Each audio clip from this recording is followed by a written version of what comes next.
Saludamos a los que nos escuchan a través de nuestras redes sociales, YouTube, Facebook y nuestro grupo de WhatsApp. Les damos la bienvenida y les agradecemos que nos sigan fielmente en nuestra transmisión. Y pues a los que están aquí también, Dios les bendiga. Me da mucho gusto que estén con nosotros para estudiar la palabra de Dios. Seguimos en nuestra serie Romanos, la esencia del Evangelio. Vamos por partes, estamos leyendo aún el capítulo 1. Así que les invito a que nos puedan acompañar al capítulo 1 y vamos a estar leyendo del versículo 8 al versículo 15. Vamos a estar leyendo estos versículos, estos pasajes para estar meditando en nuestro estudio del día de hoy. Les recordamos que esta es la séptima parte de nuestra serie y aún vamos estudiando el capítulo 1. Vamos a comenzar dándole lectura, capítulo 1, versículo del 8 al 15, si lo tienen todos me dicen amén. Dice: primeramente doy gracias a mi Dios mediante Jesucristo con respecto a todos vosotros, de que vuestra fe se divulga por todo el mundo, porque testigo me es Dios, a quien sirvo en mi espíritu en el evangelio de su Hijo, de que sin cesar hago mención de vosotros siempre en mis oraciones, rogando que de alguna manera tenga al fin por voluntad de Dios un próspero viaje para ir a vosotros, porque deseo veros para comunicaros algún don espiritual a fin de que seáis confirmados. Esto es para ser mutuamente confortados por la fe que nos es común a vosotros y a mí. Pero no quiero, hermanos, que ignoréis que muchas veces me he propuesto ir a vosotros, pero hasta ahora he sido, ¿qué cosa? Estorbado, para tener también entre vosotros algún fruto como entre los demás gentiles, a griegos y a no griegos, a sabios y a no sabios, soy deudor. Así que en cuanto a mí, pronto estoy anunciaros el evangelio también a vosotros que estáis en Roma. Al parecer estos pasajes no nos dicen nada más que lo que el apóstol Pablo les está platicando a la iglesia de Roma, pero ciertamente en estos pasajes encontramos algo precioso. Y en esta tarde, más allá de estarle predicando a un grupo de discípulos, estamos hablándole a un grupo de personas que en algún momento se convertirán en líderes, que se convertirán en maestros, que se convertirán en pastores. Más allá de hacerlo a una congregación, a los que nos ven en internet y que forman parte del liderazgo de su iglesia, llámese maestro de niños, pastor, maestro dominical, líder de alabanza, etcétera. Este tema o el tema del día de hoy va dirigido a ti que eres líder y a aquellos que tienen en su corazón el llamado o el llamamiento a formar parte también del liderazgo, ya que vamos a estar analizando el carácter de un líder, cuáles son las características de un líder, cuál es el corazón de un líder, cuál es la intención y la motivación de un líder con respecto a la vida del apóstol Pablo en los pasajes que acabamos nosotros de leer. Quiero comenzar diciéndole a ustedes y a los que nos ven por internet que ciertamente en nuestra formación personal y muy personalmente, o sea, en mi vida, yo sé que la vida de mi papá también fue un caso semejante al mío, aunque con ciertas diferencias. Nosotros aprendimos mucho de las personas que nos enseñaron. Mi padre pues estudió en un instituto formal, con maestros formales.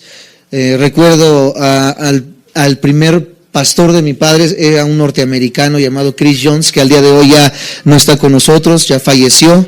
Aproximadamente ¿hace cuántos años falleció, papi? Como unos 3, 4 años. Un pastor entregado, un pastor que amaba la obra, un pastor que daba de lo que no tenía, un pastor que su corazón y su motivación siempre fue ayudar al que más lo necesitaba. El pastor Chris Jones nos enseñó a trabajar en las calles, a dar de comer a los indigentes, a los niños en situación de calle, a los niños en situación de violencia, a los niños en situación de drogadicción, etcétera, etcétera, llevando juguetes, comida caliente, ropa, etcétera. Era un pastor motivado a la ayuda altruista, era un pastor que ciertamente todo lo que él tenía, todo lo que él poseía lo invirtió, hablando económicamente, para la obra y el servicio de Dios. Levantó muchas misiones aquí. El ministerio por el cual formaba parte antes mi padre se llamaba Avance Cristiano Internacional. En inglés no recuerdo cómo se traduce, pero en México así se llamaba. Había muchas sedes en todo México, pero lo más fuerte era aquí en el Distrito Federal. Y yo sé que mi padre aprendió mucho de este líder, y aprendió mucho de sus maestros cuando estuvo en el Instituto Teológico Timoteo Internacional, etcétera, etcétera. Yo en lo personal no tuve una formación formal, por así decirlo, en un instituto, pero los maestros que yo tuve, o la forma o la educación que yo tuve, también aprendí mucho. Mi formación fue más autodidacta. Aprendí mucho de los libros que leí, sigo aprendiendo mucho de los libros que sigo leyendo, aprendí mucho de los trabajos que he tenido que hacer, de los escritos, de los ensayos que he tenido que desarrollar, y ciertamente esto te enseña muchísimo. Aprendes demasiado de los líderes hoy en día. Yo sé que ustedes están aprendiendo mucho de lo que están aprendiendo a través de la palabra de Dios, pero más allá de todo eso y más allá de lo que yo haya aprendido de un libro o de un seminario, creo que la mayor formación que tiene un discípulo que va a ser formado como líder es la formación de la persona que está delante de ustedes. Creo que la mayor motivación y la mayor formación se ve en el carácter de la persona que les predica, en el testimonio de la persona que les habla y en la forma en la que la persona que les enseña se está dirigiendo. Así que más allá de lo que yo pude haber aprendido en un libro, la mayor parte de lo que yo he aprendido en mi formación como cristiano sí es la palabra de Dios, pero también aprendí mucho del carácter de mi padre y del carácter de los pastores a los cuales yo me he acercado para poder desarrollar y crecer en mi formación teológica. Así que si algo yo puedo agradecer a Dios es la vida de mi padre, el testimonio que él me ha dado y la forma en la que se ha conducido para yo ser la persona que soy en lo ministerial. Y en los versículos que nosotros estamos analizando en este momento nos damos cuenta que el apóstol Pablo de igual manera está dándose él mismo como carta abierta a la iglesia de Roma. Él se está presentando y está diciendo cuál es su carácter, está diciendo cuáles son sus intenciones y está diciendo cuáles son sus motivaciones. Versículos después y capítulos después vamos a analizar cómo el apóstol Pablo enseña la doctrina, comienza a hacer una forma y un cuerpo de la doctrina, pero ahorita él se está presentando como el maestro, se está presentando como el apóstol y está presentando su carácter y está presentando sus motivaciones. Así que antes de intentar enseñarles otras verdades más profundas del evangelio, él está haciendo una presentación propia. ¿Me siguen hasta ahí? Me dicen amén. Él abrió su corazón y les dijo, de cierta manera, parafraseándolo, antes de mostrarles mi teología, antes de mostrarles lo que yo sé, quiero mostrarles quién soy y de dónde vengo. Esto es lo que está diciendo el apóstol Pablo en los versículos del 8 al 15. Ahora, las personas que asisten a las iglesias, que tienen un deseo y una motivación de servir en el liderazgo, tienen diversos motivos en su corazón. Hay muchos motivos por los cuales las personas quieren servir a Dios. Algunos realmente tienen un esfuerzo genuino en su corazón de servir a Dios, porque desean hacerlo, pero algunos otros no tienen los mismos motivos ni las mismas razones que nosotros tenemos para servir a Dios. Algunas personas tienen un motivo legalista. Algunas personas, por cumplir con su religiosidad, tienen el deseo de servir en una iglesia porque creen que al servir en algún aspecto de la iglesia están cumpliendo moralmente o religiosamente con su iglesia, valga la redundancia, con su pastor o con su forma de llevar su liturgia. Algunos otros sirven al Señor por temor a la familia, temor a la aceptación, temor a la gente que te rodea, por temor de ser rechazado o aceptado. Algunos caen y entran quizás en diversas religiones, en diversos movimientos. ¿Por qué? Porque tu novia formaba parte de un sistema de ideologías o de religión y tú, por querer hacer cierto clic con esta persona, dices, bueno, pues yo quiero ir a tu iglesia, no importando que fuera testigo de Jehová, mormona, etcétera, etcétera. Así que una de las motivaciones de las personas algunas veces es la aceptación, ya sea de una persona, de un cónyuge o de la familia incluso. Podría ser alguna de las motivaciones para poder servir en el ministerio. Otros sirven por razones de apariencia. Otras personas solamente están sirviendo en la iglesia porque desean aparentar cualquier cosa, aparentar piedad, aparentar posición, aparentar inteligencia, aparentar cualquier cosa que le dé un estrato social o que le dé un estado de preeminencia a las personas que le rodean. Algunos otros sirven debido a la presión de los compañeros, debido a la presión específicamente de la familia. Yo recuerdo en el tiempo de mi niñez, yo vi a muchos niños siendo presionados a venir a la iglesia, por ejemplo, por ahí de los 8 o 10 años de edad, y muchos contemporáneos míos de mi edad que formaron parte también de la generación de estudiantes del instituto con mi padre. Muchos de ellos, de esos hijos de pastores, ahorita ya son drogadictos, ahorita ya están tirados, ¿verdad?, al alcoholismo, etcétera, etcétera. ¿Por qué? Porque su motivación en la iglesia nunca fue genuinamente el servicio y el amor de Dios, sino fue la presión de la misma familia o de los mismos compañeros. Sin embargo, cualquiera que sean tus motivos, tú que estás ahorita en este momento escuchándome o tú que me ves por internet, no importa cuáles sean tus motivos o si estos motivos son los que te acabo de decir para el servicio, si son meramente deseos, lo que yo estoy seguro es de que si estos motivos son los que yo acabo de decir, los que tú tienes en tu corazón, son motivos externos. Todo lo que yo acabo de repetir son motivos de apariencia, son motivos que la gente puede ver, pero ninguno refleja el verdadero motivo que Dios está buscando, que es un motivo en nuestro corazón, un motivo en nuestro espíritu, un motivo que emane desde nuestro interior para ser reflejado en el exterior. Los demás solamente es una apariencia, pero el motivo que Dios está buscando es un motivo que nazca desde lo más profundo de nuestro corazón. Primera de Corintios, acompáñenme por favor a Primera de Corintios capítulo 10, sin que pierdan Romanos. Primera de Corintios capítulo 10, versículo 31. Es bueno que lo apuntes y si no lo puedes buscar en tu Biblia, va a estar delante tuyo. Primera de Corintios capítulo 10, versículo 31, dice de esta manera, los que lo tengan me dicen amén.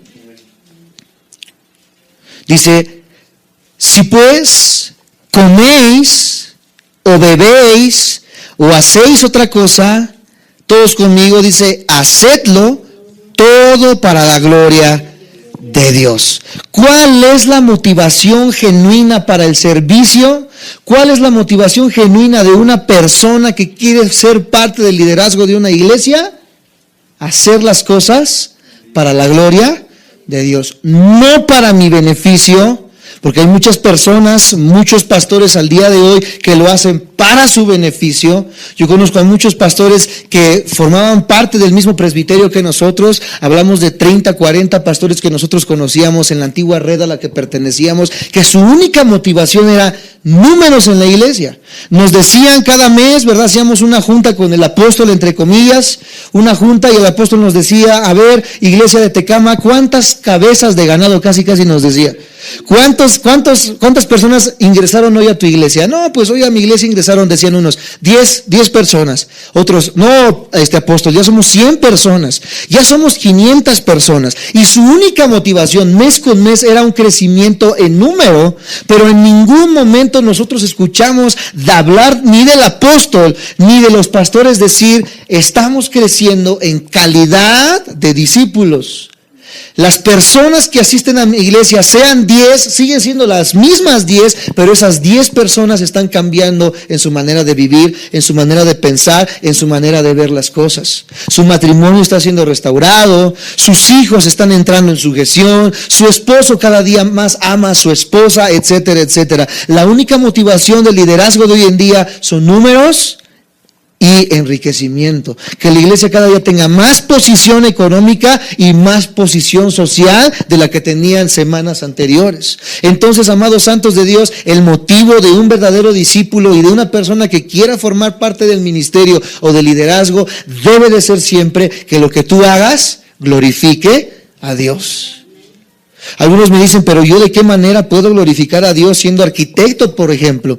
Hace unos 10, 15 años atrás conocí la historia de no recuerdo si es guatemalteco o hondureño, este joven, que tenía el deseo de servir a Dios, y él le preguntaba a su pastor en qué área puedo servir, y él decía, ¿verdad? Pues busca un área. Intentó en la música, intentó en varias cosas, y en ningún área tuvo la facilidad de poder desempeñarse y desarrollarse. Él sintió que no podía servir en nada, hasta que un día sintió en su corazón de parte de Dios el que iba a servirle con su trabajo, con su carrera que él había tomado. Y esta persona al día de hoy es un arquitecto muy famoso en el aspecto de que él ha construido las iglesias más grandes en América Latina, gracias a que él empeñó todo su esfuerzo en que con su carrera glorificara a la persona de Dios. Una persona que verdaderamente desea servir a Dios va a tener siempre el deseo genuino de glorificar a Dios en todos los aspectos de su vida. No hay otra motivación, no hay otro deseo. Si en el camino la iglesia crece y toma fuerza, si en el camino somos conocidos como iglesia, si en el camino eres conocido como maestro, como teólogo, como pastor, etcétera, etcétera,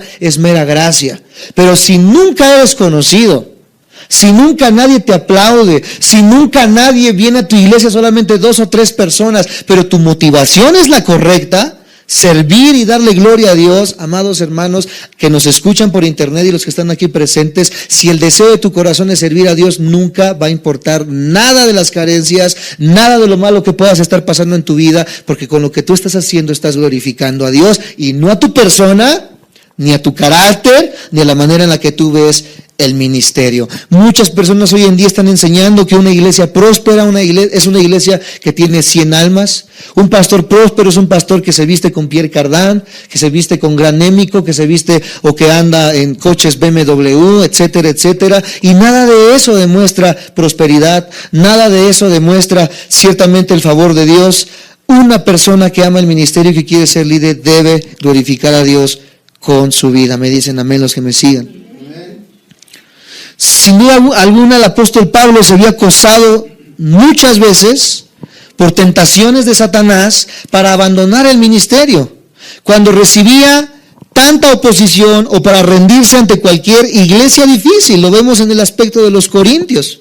Ese libro que acabamos de leer hace un ratito, 1 de Corintios y 2 de Corintios, nosotros le decimos a las personas que no hubo una iglesia más carnal que la iglesia de Corinto. ¿Qué queremos decir con esto? Que no hubo una iglesia que estuviera tan distante de ser una iglesia modelo como la iglesia de Corinto. Muchas personas, más las iglesias pentecostales, aquellos que nos ven, nuestra intención no es atacar en ninguna manera tu denominación, pero la iglesia pentecostal enseña ahorita, ¿verdad?, que lo más importante y lo que nosotros necesitamos para demostrar que tenemos al Espíritu Santo de nosotros son las lenguas, las caídas, las manifestaciones, etcétera, etcétera. Hoy la motivación de las iglesias tiene que ser glorificar a Dios en todo lo que hagamos. Hablaba de la iglesia de Corinto, hoy la iglesia pentecostal enseña que para que uno pueda tener o demostrar que el Espíritu Santo está dentro de nosotros son los dones, las caídas, las manifestaciones, etcétera, etcétera. Amados santos de Dios, la iglesia que tenía todos los dones en el antiguo, o la iglesia primitiva era la iglesia de Corinto. La iglesia de Corinto tenía los dones de lenguas, los dones de profecía, etcétera, etcétera. Tenía todos los dones, tenía todos los talentos, pero aún así la iglesia de Corinto era la iglesia más carnal de todas y era la iglesia a la que el apóstol Pablo más regañó en innumerables ocasiones. Vemos en la iglesia de Corinto que cuando participaban de la cena del Señor, o sea, de la Santa Cena, cuando tomamos el pancito y cuando tomamos el vino en memoria del sacrificio de Cristo, cuando la iglesia de Corinto hacía esto, adivina qué es lo que hacían estas personas. Dice que cada quien traía su propia comida, como cuando hacemos nosotros las reuniones ahí arriba y tenemos convivencia. Es como si cada uno trajera su pollito, cada uno trajera sus bisteces, se sentara en la mesa y que no dejara que nadie agarrara su pollito o sus bisteces. Y si alguien quería agarrar, ¿verdad?, les hacían caras feas y agarraban su pollito y lo hacían a un lado. Así estaba la iglesia de Corinto. Dice que cada quien hacía a un lado su comida. Los doctores se juntaban con los doctores, los ingenieros con los ingenieros, los mecánicos con los mecánicos. ¿Por qué? Porque empezaron a hacer grupitos dentro de la iglesia. Comenzaron a excluir a los albañiles, comenzaron a excluir a las personas de menos ingreso, comenzaron a excluir a las personas que no tenían el mismo estrato social y comenzaron, amados santos de Dios, aparte de todo eso, a embriagarse con el vino que utilizaban para la cena del Señor. Imagínense a qué grado estaba la iglesia de Corinto. Y muchos pentecostales dicen, pero aquí dice que hables en lenguas y que las lenguas son el mejor don. Pero ve cómo estaba la iglesia de Corinto, en qué condiciones estaba desarrollando. Y estas personas siempre nosotros les decimos, bueno, también lee el capítulo 12 y el capítulo 14, donde dice que si en la iglesia no hay un intérprete de lenguas, la persona que habla lenguas se calle. Y que hable 1 o 2 o 3 por turno, no todos como locos como lo vemos hoy en día en las iglesias pentecostales. Un gritador, todos parecen guajolotas, chichicuilotas, guacamayas, etcétera, etcétera. Unas cayéndose al suelo, otros dando vuelta como locos. La Biblia condena todo esto, amados hermanos. Y dice que si no hay un intérprete, la persona que habla en lenguas no hable en lenguas. Porque la persona que habla en lenguas habla para sí mismo, pero no beneficia a la iglesia. Por eso el que da profecía es el que debe de hablar, porque es el que beneficia a toda la congregación. ¿Cuál es un profeta? Ya lo estudiamos. Aquel que adivina el futuro. Un profeta es la acción que estoy haciendo yo en este momento, compartir la palabra de Dios. Por eso es más importante en una iglesia, antes de que todos estén hablando en lenguas y cayéndose como locos, que las personas se sujeten al orden bíblico y que hagamos caso y prestemos atención a la palabra de Dios. Ve tú a las iglesias de hoy en día y lo único que ves son éxtasis, movimientos, etcétera, etcétera, y muy pocas veces encuentras palabra de Dios. Por eso es importante que entendamos todo esto, amados santos de Dios. Y Pablo encontró mucha oposición en la iglesia de Corinto. Pablo también fue usado por el Señor en grande manera, debido a que por la gracia y provisión de Dios, él siempre mantuvo puros sus motivos. ¿Cuáles eran los motivos del apóstol Pablo? Siempre agradar a Dios. ¿Cuáles eran los motivos de Pablo? Di conmigo, siempre agradar a Dios. En las primeras palabras que Pablo le da a los creyentes de Roma, Pablo habla acerca de los motivos espirituales sinceros que debe de tener una persona que quiere servir a Dios. Vamos a analizar cuáles serán estos motivos o cuáles son los motivos que debe tener una persona para poder servir a Dios. Cuando la iglesia de Roma recibió por primera vez la carta de Pablo, quizás se hizo muchas preguntas.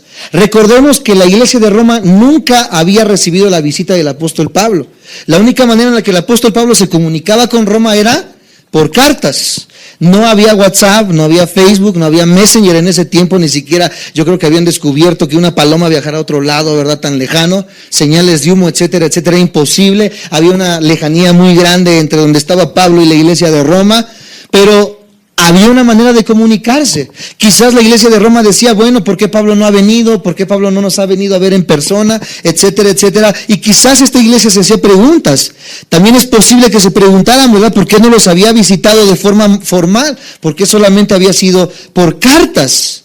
Esto lo vemos quizás en el versículo 8 al 15, lo que acabamos de leer. Pablo da respuesta a esas dos inquietudes o esas dos interrogantes. Él les escribió, número 1, que tenía un sincero deseo de que ellos fueran maduros. Vamos a leer nuevamente Romanos 1, 8 al 15. Dice, primeramente doy gracias a Dios mediante Jesucristo con respecto a todos vosotros, de que vuestra fe se divulga por todo el mundo, porque testigo me es Dios, a quien sirvo en mi espíritu en el evangelio de su Hijo, de que sin cesar hago mención de vosotros siempre en mis oraciones, rogando que de alguna manera tenga al fin por la voluntad de Dios un próspero viaje para ir a visitaros. Ciertamente Pablo quería, ¿qué cosa? Visitarlos, porque deseaba, ¿qué cosa?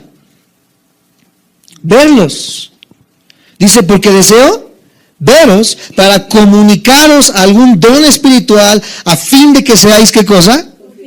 Esto es para ser mutuamente confortados por la fe que nos es común a vosotros y a mí. Aquí vemos que el deseo de Pablo que estaba en su corazón era que ellos tuvieran madurez espiritual y que si no los había visitado era porque había tenido trabas en el viaje. Ahora, la clave que nos permite descifrar en este pasaje cuáles eran los motivos del apóstol Pablo se hallan en la frase que vemos en el versículo 9. Dice, porque testigo me es Dios a quien sirvo en mi espíritu en el evangelio de su Hijo. ¿Cuál es el motivo del apóstol Pablo para que hiciera todo lo que hiciera con la iglesia de Roma? ¿Cuál es el motivo por el cual el pastor Waldo hace lo que hace? ¿Cuál es el motivo por el cual su servidor hace lo que hace? Para que ustedes estudien, reciban, tengan la facilidad de poder entrar a internet y con un solo clic recibir las predicaciones. ¿Cuál es el motivo? El versículo 9 nos dice el motivo del apóstol Pablo. La frase, Dios a quien sirvo en mi espíritu.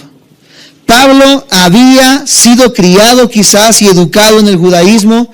Los que estuvieron en la primera clase se acordarán de que Pablo fue un fariseo, fue un hebreo de hebreos, fue una persona muy culta que tuvo una formación, ¿verdad?, de los mejores institutos teológicos, etcétera, etcétera. Pero él, amados santos de Dios, tuvo una adoración y un servicio mecánico. Había sido formado como un religioso de su tiempo. Como muchos hoy en día somos formados en cualquier instituto, católicos, etcétera, etcétera, los líderes religiosos de cualquier religión, muchos de ellos adoran solamente externamente. Yo cuando trabajé como mecánico, como por ahí de casi un año, tuve un patrón que al día de hoy me reservo el nombre, y también en qué lugar está el taller mecánico, muy buen taller también, por cierto. Era una persona muy religiosa, era una persona que todas las mañanas llegaba, tenía un altar de la Virgen de Guadalupe, todas las mañanas se ponía en su banco, le rezaba, le llevaba flores. Cualquier persona que lo viera por primera vez dijera, ay, este hombre es una persona muy pura, muy devota. Pero después de un tiempo, amados santos de Dios, mientras yo lo fui conociendo, me di cuenta que era una persona que tenía más de 5 amantes. Era una persona que vivía una doble vida, una persona que realmente no ponía en su lugar a su esposa como lo que era. Entonces, amados santos de Dios, muchos estamos viviendo una religiosidad mecánica de esta manera. Hemos sido enseñados, conocemos los rezos, las oraciones, etcétera, etcétera, pero una religiosidad nunca va a cambiar un corazón genuinamente. Mientras yo estaba trabajando en ese taller, conocí también al pastor de la iglesia de los Testigos de Jehová de aquí de la zona. Primeramente conocí a sus hijos y yo no sabía que eran sus hijos. Llegaron una vez ahí con un six de Corona, y ahí platicando con el patrón y hablando y diciendo chistes en doble sentido. Era algo habitual en el taller.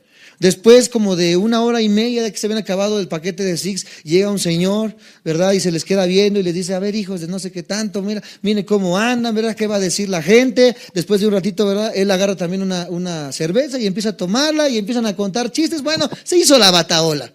Después de que se va, yo ya le había comentado a mi patrón que yo era cristiano, que yo era maestro en una iglesia cristiana y que yo soñaba en algún momento con dirigir una congregación. Y él me decía siempre, no, eso no te deja dinero, mejor sigue estudiando mecánica, mira, aquí está el dinero, etcétera, etcétera. Ya le había comentado eso. Y cuando se van estas personas me dice, mira, ahí están tus hermanitos. Y yo le dije, ¿mis hermanitos?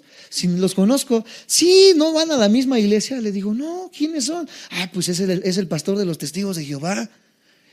Entonces yo me quedo así, digo, bueno, quizás él generaliza, ¿no? Y piensa que todos los que nos hacemos llamar hermanos somos la misma cosa. Ya uno que ha entendido y que ha conocido la palabra de Dios nos damos cuenta que hay una diversidad de religiones y de nombres. En ese momento me di cuenta, amados santos de Dios, de cuánta falsedad hay hoy en día en las iglesias. No solamente las que nosotros llamamos sectas, sino que también dentro de la iglesia cristiana. Hay muchas personas que han tenido una formación teológica, pero que solamente es externa. Nunca ha habido un cambio genuino dentro de nuestros corazones. Pablo había sido formado de esta manera, había tenido una adoración y un servicio mecánico, rutinario, externo, superficial, haciendo referencia en muchas ocasiones a este tipo de religión. Jesús le dijo a una mujer en San Juan capítulo 4. Vamos a ver una historia increíble, amados hermanos, de lo que es la religiosidad. San Juan capítulo 4. Versículo del 1 en adelante. Vamos a estar leyendo varios pasajes. Del 1 en adelante, así es. San Juan 4 del 1 en adelante. Cuando lo tengan me dicen amén. Dice de esta manera: cuando pues, todos estamos ahí, el Señor entendió que los fariseos habían oído decir, Jesús hace y bautiza más discípulos que Juan. Aunque Jesús no bautizaba, sino sus discípulos, salió de Judea. A ver, hasta chismosos eran los fariseos en ese tiempo. Decían cosas que ni siquiera había hecho Jesús. Así está la religión, ¿verdad? Dice que Jesús no los bautizaba. Versículo 3, salió de Judea y se fue otra vez a Galilea y le era necesario pasar ¿por dónde?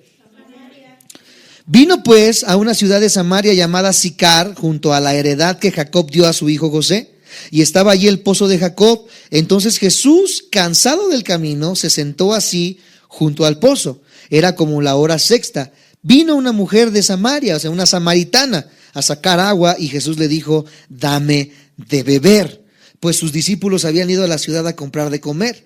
La mujer samaritana le dijo: ¿cómo tú, siendo judío, me pides a mí de beber, que soy mujer samaritana? Porque judíos y samaritanos no se trataban entre sí. Respondió Jesús y le dijo: si conocierais el don de Dios, y quién es el que te dice: dame de beber, tú le pedirías y él te daría agua viva. La mujer le dijo: Señor, no tienes con qué sacarla y el pozo es muy hondo. ¿De dónde pues tienes el agua viva? Ella pensando que hablaba del agua del pozo. ¿Acaso tú eres mayor que nuestro padre Jacob, que nos dio este pozo del cual bebieron él, sus hijos y sus ganados? Respondió Jesús y le dijo: cualquiera que bebiere de esta agua, volverá, ¿qué cosa? Mas el que bebiera del agua que yo le daré no tendrá sed jamás, sino que el agua que yo le daré será en él una fuente de agua que salte para vida eterna. La mujer le dijo: Señor, dame de esa agua para que no tenga yo sed ni venga aquí a sacarla. Seguía pensando que estaba hablando del agua natural. Jesús le dijo: ve, llama a tu marido y ven acá. Respondió la mujer y dijo: no tengo marido. Jesús le dijo: bien has dicho, no tienes marido, porque 5 maridos has tenido y el que ahora tienes no es tu marido, o será su amante. Esto has dicho con verdad. Le dijo la mujer: Señor, me parece que tú eres profeta. Ahí como que vio que él era divino o algo y dijo: ay, ya me está sacando mis trapitos al sol. ¿Quién le habrá dicho? Nuestros padres adoraron en este monte y vosotros decís que es en Jerusalén, es el lugar donde se debe adorar. ¿Ven el cambio tan brusco que hizo? Primero está hablando de que era profeta y después empieza a defenderse. Nuestros padres adoraron en este monte y vosotros decís que es en Jerusalén el lugar donde se debe de adorar. Jesús le dijo: mujer, créeme que la hora viene cuando ni en este monte ni en Jerusalén adoraréis al Padre. Vosotros adoráis lo que no sabéis, nosotros adoramos lo que sabemos, porque la salvación viene de los judíos. Mas la hora viene y ahora es cuando los verdaderos adoradores adorarán al Padre en espíritu y en verdad, porque también el Padre tales adoradores busca que le adoren. Dios es espíritu y los que le adoran en espíritu y en verdad es necesario que le adoren. Le dijo la mujer: sé que ha de venir el Mesías llamado el Cristo. Cuando Él venga nos declarará todas las cosas. Jesús le dijo: yo soy el que habla contigo. En esto vinieron sus discípulos y se maravillaron de que hablaba con una mujer. Sin embargo, ninguno dijo: ¿qué preguntas o qué hablas de ella? Vemos en esta historia, amados hermanos, algo increíble de cómo trabaja la religiosidad en una persona. Vamos a tratar de descifrar todo lo que acabamos de leer en este momento. Vemos que Jesús en primera instancia se sienta en un pozo y en ese pozo llega una mujer de la cual venía de un pueblo en el cual no se llevaban judíos y samaritanos. Había una rivalidad a muerte con estos dos pueblos. Jesús le dice a esta mujer: dame de beber. Sabemos que Jesús siempre conocía el corazón de las personas, ¿verdad que sí? Jesús le dice: dame de beber, y la mujer le dice: mira, es que no tengo cómo sacar el agua. Jesús le dice: yo te daré un agua con la cual nunca vas a tener sed. Por supuesto que no estaba hablando de un agua física, estaba hablando de un aspecto espiritual. Esta mujer le dice: bueno, mira, es que ¿cómo le vas a hacer? Yo quiero de esa agua. Jesús, conociendo el corazón de la mujer, le dice: ve por tu marido. Jesús siempre conoce, amados santos de Dios, en qué área estamos fallando. Es imposible, amados santos de Dios, tratar de engañar a Dios. Nosotros podemos engañar a un pastor, podemos engañar a un líder en alguna ocasión y mostrar una apariencia piadosa, parecer que realmente somos muy morales, muy íntegros, muy personas, ¿verdad?, que ayudan, etcétera, etcétera, pero Dios conoce verdaderamente cuál es la intención de nuestro corazón. Y esta mujer se acerca y él le dice: ¿verdad?, ve por tu marido. Y la mujer le dice: mira, es que no tengo marido. Quizás se quería hacer pasar como una viuda o no sé, ¿verdad?, una mujer, ay, pobrecita. Pero Jesús le dice: bien has dicho, no tienes marido. Has tenido 5 y el que tienes ahorita no es tu marido. ¿Cuánto se había echado el plato esta mujer? 6 maridos. Le decían la viuda negra, la tigresa de Santa Julia. Esta mujer, ¿verdad?, trataba de esconder lo que realmente era. Y cuando Jesús les dijo: bien has dicho, no tienes marido, has tenido 5 y el que ahora tienes no es tu marido, es tu amante. Esta mujer dice: híjole, O este es brujo, ¿qué será este? Para mí que es profeta, conoce las cosas, conoce el corazón. Y en el momento en que la persona se le es revelado su pecado, se le es revelado la condición en la que está viviendo esta persona, ¿qué es lo primero que hacemos cuando nos cachan en nuestra movida? ¿Cómo? Ponernos a la defensiva, hacernos como que no hemos hecho nada. Esta mujer trata de defenderse ¿cómo? Con la religión. Saca la religión a luz y le dice, ¿verdad? Es que ustedes los cristianos dicen que no debemos de adorar de esta manera. Es que ustedes los cristianos dicen que no tenemos que hacer esto. Es que ustedes los judíos dicen que no es aquí donde se debe de adorar, es en Jerusalén. Pero nuestros padres nos han enseñado que es en este lugar. Mi padre me ha enseñado que es en la Iglesia Católica Apostólica Romana. Mi padre me ha enseñado que es en la Iglesia de los Testigos de Jehová. Mi padre me ha enseñado que con los budistas, etcétera, etcétera. Las personas que están mal dentro de su corazón, lo primero que quieren tratar de sacar a luz es un debate teológico. A ver de qué cuero salen más correas, diría esta mujer. No es verdad. Jesús, tú vienes aquí, eres profeta, pero yo también me la sé en la teología, ¿eh? Así han llegado muchas personas aquí, que ya una vez ya que se les ha manifestado el pecado, tratan de decir, mira, es que la Biblia dice esto, y es que la Biblia dice aquello más, tratando de encubrir mi pecado con la religiosidad. Y es que así es el corazón del religioso. Nosotros que hemos conocido en la iglesia, cuando estábamos en el Distrito Federal, en la iglesia matriz, conocimos a una de las personas en ese tiempo que era el jefe de seguridad del Distrito Federal, que trabajaba junto con Mancera en el Distrito Federal. Y esta persona decía que él, que había conocido a muchas de las personas que llegan a los separos, que él conoció que las personas más religiosas, ¿quién crees que tú que son? ¿Que son los que van a la iglesia? Dice esta persona, yo supe que las personas más religiosas son los narcotraficantes, son los asesinos, son los violadores. Porque una vez que caen al tambo, una vez que están en los separos y que van a ser procesados, ¿qué crees que hace la persona? Abre su chaleco, saca su estampita, la pone en la pared y empieza a decirle, líbrame de esta. Y es una realidad. Estamos hablando del jefe de seguridad del Distrito Federal. Dice, yo siempre que veo que encerramos a una persona, que la agarramos porque tenía 5 secuestrados, porque violó a 3, porque etcétera, etcétera, saca su estampita y la pone y empieza a decir, ¿verdad? Ay, líbrame de esta. Acababa de matar a uno, acababa de violar a una, etcétera, etcétera. Y trata de sacar, ¿qué cosa? La religión.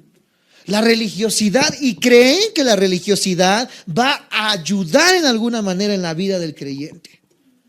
Hoy en día muchos estamos así, tratando de lavar las culpas de toda la semana con un día en venir a la iglesia, mostrar una apariencia de piedad, vestirnos de cierta manera, cumplir con ciertas normas, liturgias, etcétera, etcétera en una iglesia y creer que con eso estamos bien delante de Dios. Tratamos de discutir teológicamente con Dios.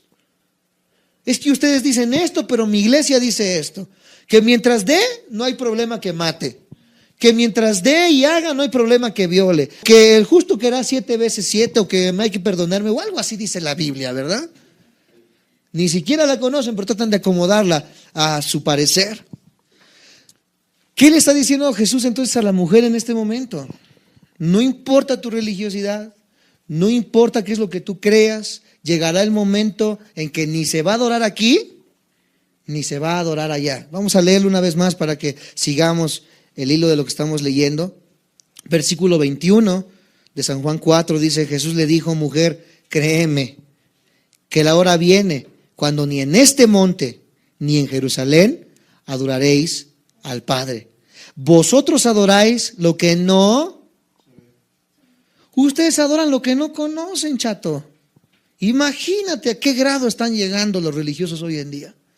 Yo muchas veces escuché decir, ¿verdad?, que el cristiano es iletrado, que el cristiano es una persona sin conocimientos, el cristiano es una persona tonta, inculta, etcétera, etcétera. Pero yo creo que el cristiano no es nada de eso, sino por el contrario. El cristiano ha aprendido a adorar lo que conoce. El cristiano no tiene una fe muerta o una fe ciega, como muchos dicen. Es que yo creo ciegamente en Santa Úrsula de Acaya, porque me hizo el milagro, ¿verdad? Yo ciegamente creo en eso. La Biblia dice que la fe no es ciega. La fe, amados santos de Dios, es una fe que se cree. Y dice que las personas religiosas adoran lo que no conocen. Nosotros adoramos lo que conocemos. ¿Cómo lo hemos conocido? A través de la palabra de Dios. A través del poder de Dios que se ha manifestado en nuestras vidas. ¿Por qué muchas veces no conocemos o no sabemos? Porque no estudiamos la palabra de Dios. Pero nosotros no tenemos una fe muerta ni una fe ciega. Tú que nos ves por internet, tu fe no es ciega. Tu fe tiene bases, fundamentos. Tú tienes las armas para poder debatir en tu escuela. Tú tienes las armas para poder debatir en tu universidad. Tú tienes las armas para poder debatir en tu primaria, secundaria, preparatoria, etcétera, y demostrarle con argumentos científicos, médicos y con este libro a tus maestros ateos de que Dios es real y de que sus propios argumentos y que la misma ciencia se contradice a sí misma. Porque la ciencia está basada solamente en teorías e hipótesis que nunca han sido corroborados, mas sin en cambio la Biblia, todo lo que dice, cualquier lugar geográfico del que habla, cuando habla de medicina, de biología, de política, etcétera, la Biblia es exacta. Amados hermanos, nosotros adoramos lo que conocemos. No tenemos una fe ciega. Por eso cuando nosotros creemos y aceptamos a Dios en nuestro corazón, sabemos que Dios es un Dios real. Ya no es una imposición. Ya no es porque mi papá o mi mamá me obligan, ya no es para poder tener un estrato social, para poder ser aceptado. Ahora yo sé que hay un Dios verdadero. Ahora sé que hay un Dios real, un Dios que existe. Ahora conozco el poder de este Dios, ahora conozco la verdad y por lo tanto sé que debo mi vida a este Dios. ¿Ves ahora cómo las intenciones cambian? Ya no es una religiosidad, es una convicción. Yo ya no dudo de que Dios existe, yo ya no dudo de que Dios es real, yo ya no dudo, amados santos de Dios, que he conocido el camino, la verdad y la vida en la persona de Cristo Jesús. Esta mujer adoraba lo que no conocía. Nosotros adoramos lo que conocemos. Una vez estando en la escuela me acuerdo que estaban hablando acerca de hipótesis, de teorías, estábamos hablando de agujeros de gusano, estábamos hablando de la Matrix, no sé qué tantas cosas estábamos hablando en la escuela y en un momento se para un chamaco y dice, pues nosotros ni existimos, nos le quedamos viendo así.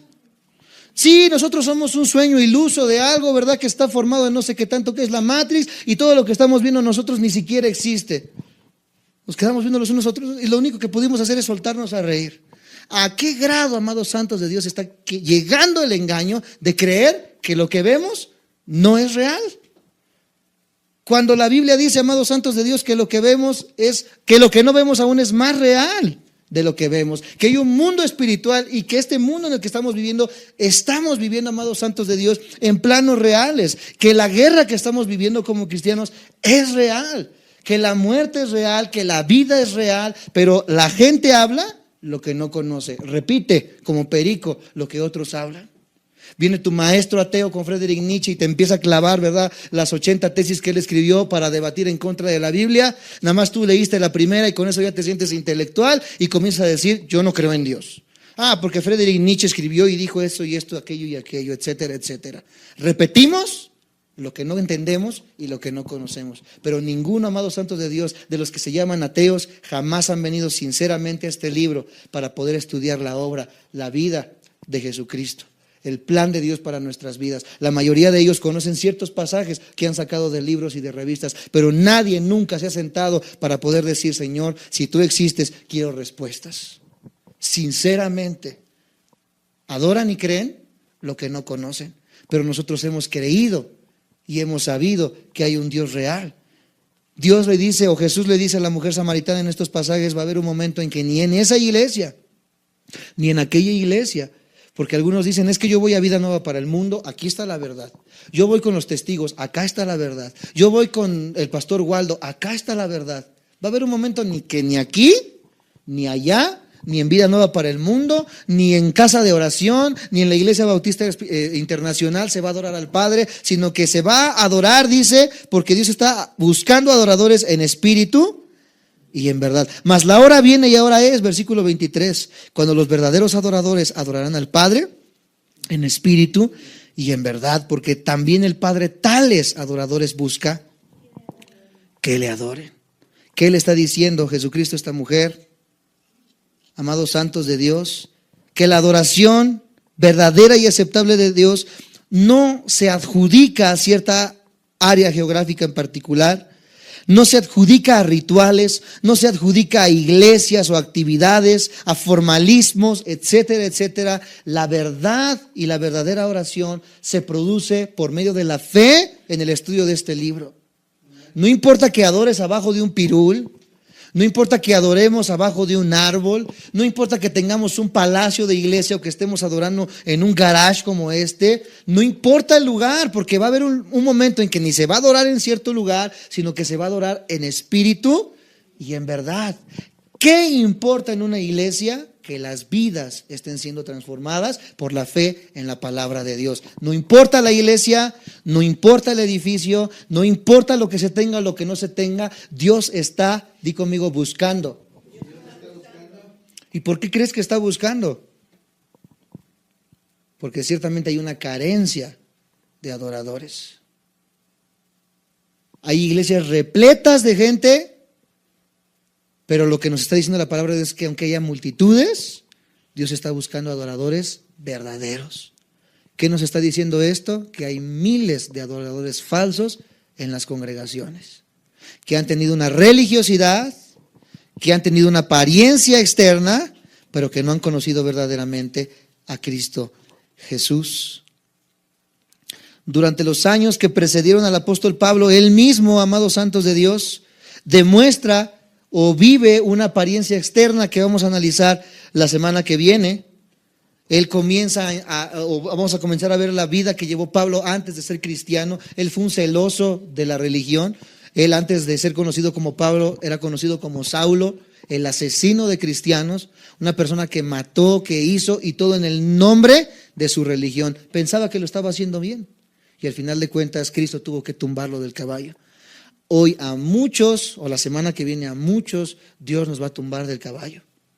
A las personas que nos ven en internet, hay muchas personas que están viviendo una vida religiosa. Dios tiene que tumbarte del caballo, Dios tiene que dejarte ciego, Dios tiene que obrar en tu vida para que entiendas que tu religiosidad no es la manera en la que vas a llegar a la persona de Cristo. Que Dios está buscando que le adoremos en espíritu y en verdad. No solamente de apariencias, no solamente de formalismos, no solamente perteneciendo a una religión, sino que entendamos, amados santos de Dios, que ahora la religión no puede salvarnos, que la verdad no radica en un edificio, que la verdad radica en una persona, y esa persona es la persona de Cristo Jesús. Vamos a cerrar nuestros ojos.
Thank